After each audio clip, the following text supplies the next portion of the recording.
স্বতন্ত্র সংসদ সদস্য তিনি যখন কথা বলছিলেন, দুঃখজনকভাবে ট্রেজারি বেঞ্চ থেকে সম্মানিত কিছু সদস্য এমন কিছু অঙ্গভঙ্গি করেছেন যেটা আমার বিবেকে আঘাত লেগেছে। আমি এটা আশা করি না। এমনকি আমি এও লক্ষ্য করলাম, একবার দুইবার নয়, 4 বার 5 বার নির্বাচিত হয়ে এই সংসদে যারা এসেছেন তাদের কেউ কেউ এই কাজটা করেছেন। আমি এখানে তাদের নাম বলে আমি নিজে লজ্জা পেতে চাই না। আমরা প্রথম দিনই অনুরোধ করেছিলাম ভালো কিছু সংস্কৃতির চর্চা হোক এখানে, এবং আমরা শিখতে চাই। আমরা জাতিকে নিজে শিখব, জাতিকেও আমাদের সাথে উদ্বুদ্ধ করব।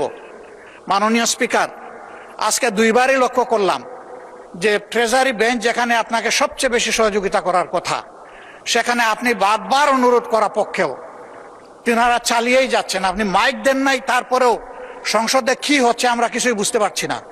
আর শেষমেশ যখন মাননীয় সংসদ সদস্য রুমিন ফারহানার বক্তব্য চলছিল, বিষয়টা একেবারেই অগ্রহণযোগ্য যা করা হয়েছে। আমি এটার জন্য দুঃখ প্রকাশ করছি এবং আমি এটার নিন্দা জানাতেও বাধ্য হলাম। ধন্যবাদ মাননীয় স্পিকার।